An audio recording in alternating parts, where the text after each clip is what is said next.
इस सिद्ध स्थान इस सिद्ध स्थान को गुरु स्थान भी कह सकते हैं और गुरु परंपरा में यह स्थान अति महत्वपूर्ण है। इसके पीठाधीश्वर रहे बाबा गंगारतन जी, बाबा तेजरतन जी, बाबा हीरतन जी, उनको मेरा नमन। मेरे पिताश्री, मेरे गुरु श्री ब्रह्मलीन परम पूज्य श्री गौरी शंकर दीक्षित जी, जो एक सदगृहस्थ संत थे और उनका जन्म भी इसी ग्राम में हुआ था। तो कई सारे कारणों से यह स्थान अति दुर्लभ हो जाता है। भगवान ने भी हमेशा ये कहा है कि जहाँ जहाँ भक्त, संत, महात्मा, सिद्ध पुरुष जन्म लेते हैं, निवास करते हैं, वो भूमि मुझे अत्यंत प्रिय होती है। गोस्वामी तुलसीदास जी ने भी रामचरितमानस में ये वर्णन बड़ा अद्भुत किया है कि जब भरत जी भगवान श्री राम को अयोध्या वापस बुलाने के लिए यात्रा करते हैं तो वहाँ एक वर्णन आता है जिसमें भगवान की विभूति, भगवान के भक्त, भगवान के संत, उनकी कितनी महिमा है। तो तुलसीदास जी ने कहा है कि जब भगवान राम माता सीता और लक्ष्मण जी के सहित वनवास को जाते हैं तो पूरा वनवास तो पवित्र हो ही जाता है। और उसमें कहा गया कि जिन जिन लोगों ने, जिन जिन ग्रामीण वासियों ने, जिन मनुष्यों ने भगवान राम के दर्शन किए, वो सब मोक्ष के अधिकारी हो गए। मोक्ष के अधिकारी जिन्होंने भगवान के दर्शन किए। लेकिन दूसरी ओर गोस्वामी जी क्या कहते हैं कि जब भरत जी भगवान राम के लिए जाते हैं तो भरत जी को जिन जिन लोगों ने देखा, जिन जिन्होंने ने दर्शन किए, वो तुरंत मोक्ष को प्राप्त हो गए। तो ये कितनी बड़ी महिमा है कि भगवान के भक्त भगवान से भी से तो भगवान मिल जाए, बहुत अच्छी बात है, बहुत सुंदर है, आपके पुण्य जागृत हो जाए। लेकिन भक्त जब मिल जाते हैं तो भगवान उनके अंदर रहते हैं, भक्तों के। तो आपको दोनों मिल गए, भगवान भी मिल गए और भक्त भी मिल गए। तो ये इतनी उच्च महिमा है भगवान के भक्तों की, क्योंकि भगवान के भक्त निरंतर भगवान का गुणगान करते हैं तो भगवान उनके हृदय में निवास करते हैं। तो ये सबसे बड़ी भगवान की महिमा है। और एक गोस्वामी जी ने और भगवान की महिमा कही कि भगवान की भक्ति करो, चाहे कामना से करो, चाहे निष्काम करो, वो दया करते ही हैं।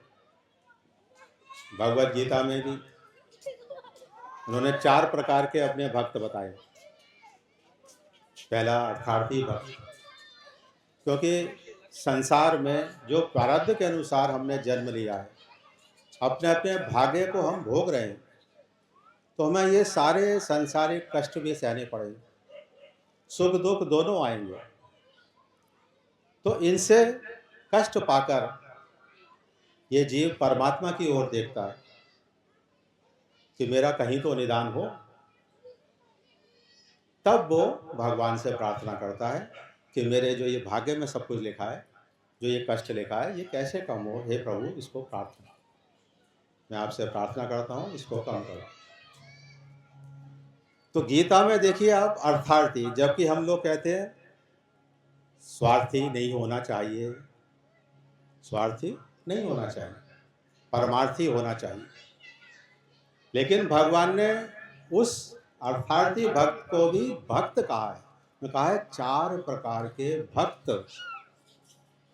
केवल ज्ञानी नहीं,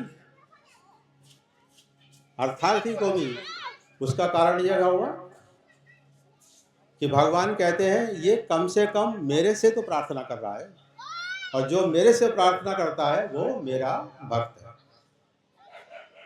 तो इसलिए अर्थार्थी भी भक्त है। और भगवान कह रहे हैं कि जब इसकी कामनाएं पूरी होंगी तब इसके हृदय में विश्वास होगा कि मेरी सब कामनाएं जब ईश्वर ने पूरी कर दी तो मैं अब निष्काम भक्ति भी करूं, तो ये धीरे धीरे मेरी ओर आ जाएगा और मुझको ही प्राप्त हो जाएगा। तो सब लोग अर्थार्थी भक्त हैं, है या नहीं? इसके बाद क्या होगा? अर्थार्थी में क्या आता है? इस संसार की जितनी वस्तुएं, इस संसार के जितने वैभव, जितने सुख, यही आते हैं, यही हम मांगते हैं। लेकिन ज्ञान की दृष्टि से ये कोई हमें सुख शांति नहीं देंगे। हमें प्राप्ति भी हो जाए तो अशांति ही उत्पन्न करेंगे। मैं बार बार यही कहता हूँ, मीठा डालोगे तो मीठा होगा, नमक डालोगे नमकीन होगा। इसी प्रकार से जितने सांसारिक वैभव हैं, वस्तु हैं, वो तुम्हारे मन को सुख शांति नहीं देंगी। सुख शांति से किससे मिलेगी? भगवान से प्रेम करोगे, भगवान की भक्ति से करोगे, क्योंकि ये भगवान का गुण है। इसी प्रकार सांसारिक वस्तुओं का गुण क्या है? अशांति देना, दुख देना, कष्ट देना। तो अर्थार्थी भक्त भी हो गया, उसने सारी वस्तुएं परमात्मा से प्राप्त कर ली उनकी कृपा से। इसके बाद क्या नंबर 2 आया? आर्त। आर्त को भी भक्त कहा, क्योंकि जब सांसारिक वस्तुएं, सांसारिक वैभव ये सुख तो देंगे नहीं, दुखी करेंगे, तब हमें क्या होगा? वैराग्य होगा, और दुख होकर हम भगवान से प्रार्थना करेंगे कि अब हमें ये सब नहीं चाहिए, हमें इससे मुक्ति दिलाओ, ये वस्तु हमें कष्ट दे रही। क्योंकि ये कहा गया है कि सच्चा प्रेम केवल परमात्मा से होता है और किसी से नहीं हो सकता सच्चा प्रेम। बाकी जिससे भी तुम संसार में प्रेम करोगे वो एक ना एक दिन तुमको धोखा देगा। तो आर्त होकर जब वह भगवान से प्रार्थना करता है तो भगवान उसके हृदय में वैराग्य उत्पन्न करते हैं। वैराग्य उत्पन्न होने पर वो भक्ति मार्ग की ओर जाता है और वो उन कष्टों को छोड़ता है। इसके बाद जब वो कष्ट भी दूर हो गए तो तीसरा नंबर क्या आया? जिज्ञासु। जिज्ञासु भक्त। अब वो सोचता है कि मैंने विषय भोग भी कर लिए, मेरे दुख दर्द भी दूर हो गए, लेकिन किसकी वजह से हुए, किस कारण से हुए? उस परमात्मा जो अत्यंत दयालु है। गोस्वामी जी ने कहा है, को उदार जग माही, राम से उदार कौन हो सकता है? और कि जिस लंका को अपने 10 सिर देकर रावण ने प्राप्त किया, उसी लंका को भगवान ने केवल समुद्र के जल से तिलक करके विभीषण को दे दिया। तो को उदार जग माही, तो भगवान से ज़्यादा दयालु, भगवान से उदार कोई नहीं है। इसलिए जितने भी साधन हैं भगवान को प्राप्त करने के, सब उस परमात्मा की ओर ही हमें ले जा रहे हैं। उसमें सबसे क्या महत्वपूर्ण हुआ? अभ्यास। जब तक आप दिन प्रतिदिन अभ्यास नहीं करेंगे तब तक परमात्मा की ओर नहीं जाएंगे, भूल जाएंगे। क्योंकि ये माया बहुत प्रबल है। आपने आज भजन कर लिया, आज कीर्तन कर लिया, आज अनुष्ठान कर लिए, फिर 1 महीने के लिए गायब हो गए, तो ये माया तुरंत आ जाएगी। अतिशय प्रबल देव तव माया।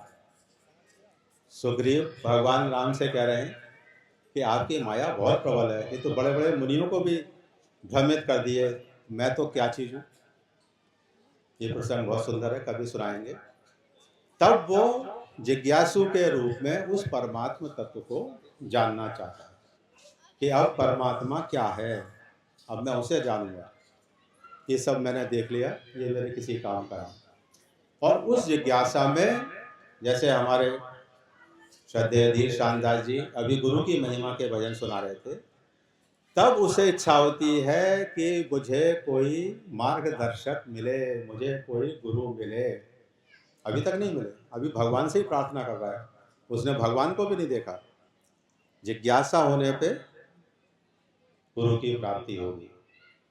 और ये भगवान का निश्चित विधान है कि जिस दिन तुम दृढ़ प्रतिज्ञ हो जाओगे कि मुझे परमात्मा की तरफ चलना है, दृढ़ प्रतिज्ञ, एकमात्र लक्ष्य बना लोगे परमात्मा को पाने का, तो भगवान के विधान के अनुसार आपको गुरु की प्राप्ति हो जाए। ये निश्चित विधान है उनका। तो उस जिज्ञासा में जब गुरु मिल जाएंगे, गुरु का मार्गदर्शन मिलेगा, गुरु साधना बताएंगे, भक्ति बताएंगे, फिर उस पर आपका चलने का काम है।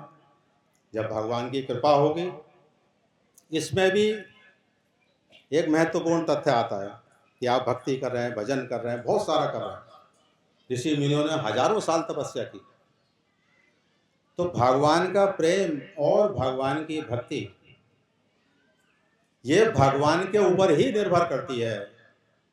वो तुम्हें चुनेंगे, वो तुम्हें स्वीकार करेंगे, तब तुम उस मार्ग पर निर्विघ्न, बिना किसी विघ्न बाधा के चल सकते हो, अन्यथा नहीं।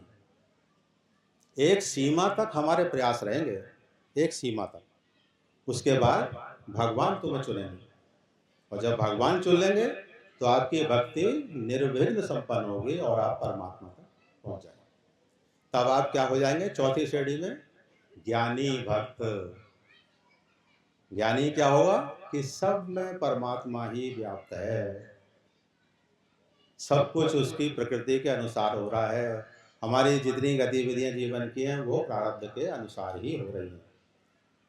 तो ये नववर्ष सभी के लिए है। किसी ने प्रश्न किया, ये तो अंग्रेजी नववर्ष है गुरुजी, आप क्यों मना रहे हैं? मैंने, हम तो अपना सत्संग करने आए हैं धीर शानदास जी के साथ, लेकिन इत्तेफाक से आज 1 जनवरी है। इत्तेफाक से आज 1 जनवरी है। और सबसे बड़ी खूबसूरती देखिए, सनातन धर्म की तो खूबसूरती है ये, कि कोई सा भी दिन हो, कोई सा भी पर्व हो, किसी भी धर्म का हो, किसी भी हो, आप अपना भजन कीर्तन कर सकते हो, उसमें तो कोई मनाही नहीं। तो नववर्ष अंग्रेजी वाला भी मनाएंगे और नववर्ष अपना भी मनाएंगे, दोनों में।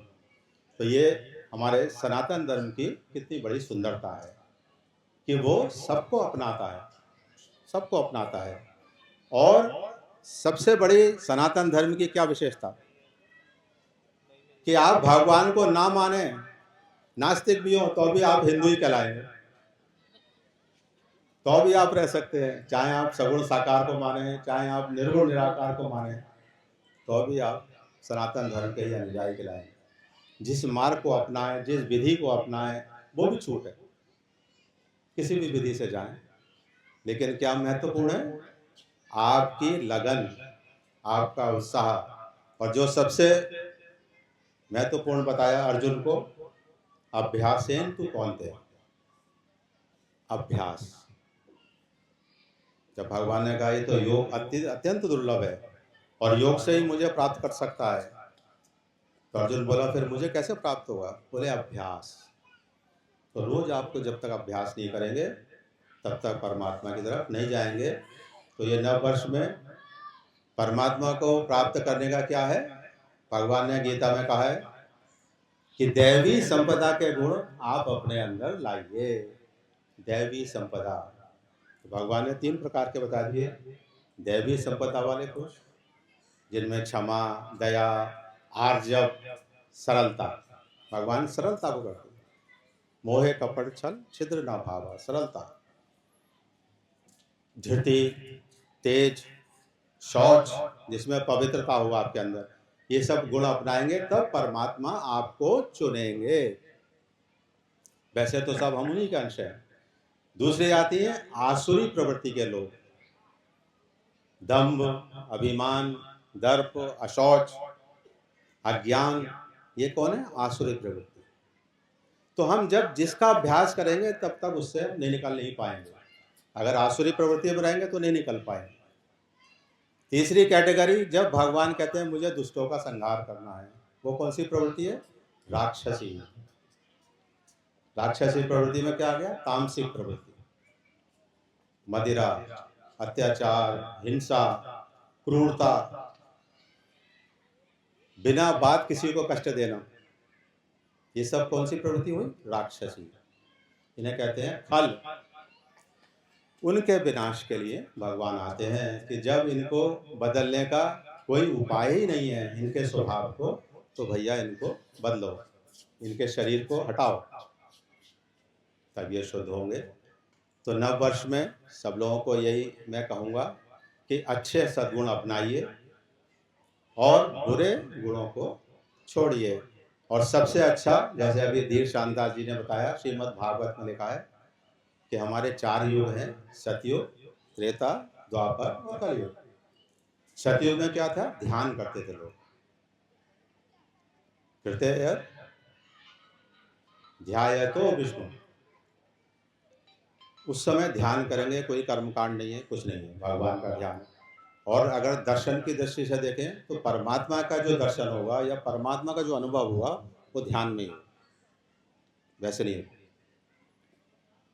तो ध्यान तक पहुंचने के लिए ये सारे साधन हैं, चाहे कीर्तन करें, चाहे व्रत करें, चाहे उपवास करें, चाहे कोई सी साधना करें। तो जब आप ध्यान की सीढ़ी पर पहुंचेंगे अष्टांग से, तब भगवान के दर्शन होंगे। तो सारे साधन तुम्हें उधर ही ले जाएंगे।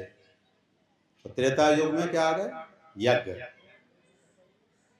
यज्ञ इत्यादि होने लगे, वो भगवान की तरफ हमको ले जा रहे हैं। द्वापर में परिचर्यायाम, पुष्टि मार्ग आया कि भगवान को लाल लड़ाना कहते हैं जिन्हें, नहीं, भगवान को नहलाना धुलाना, शालिग्राम चाहे लड्डू गोपाल, समझे, परिचर्या। और कलयुग में क्या लिखा?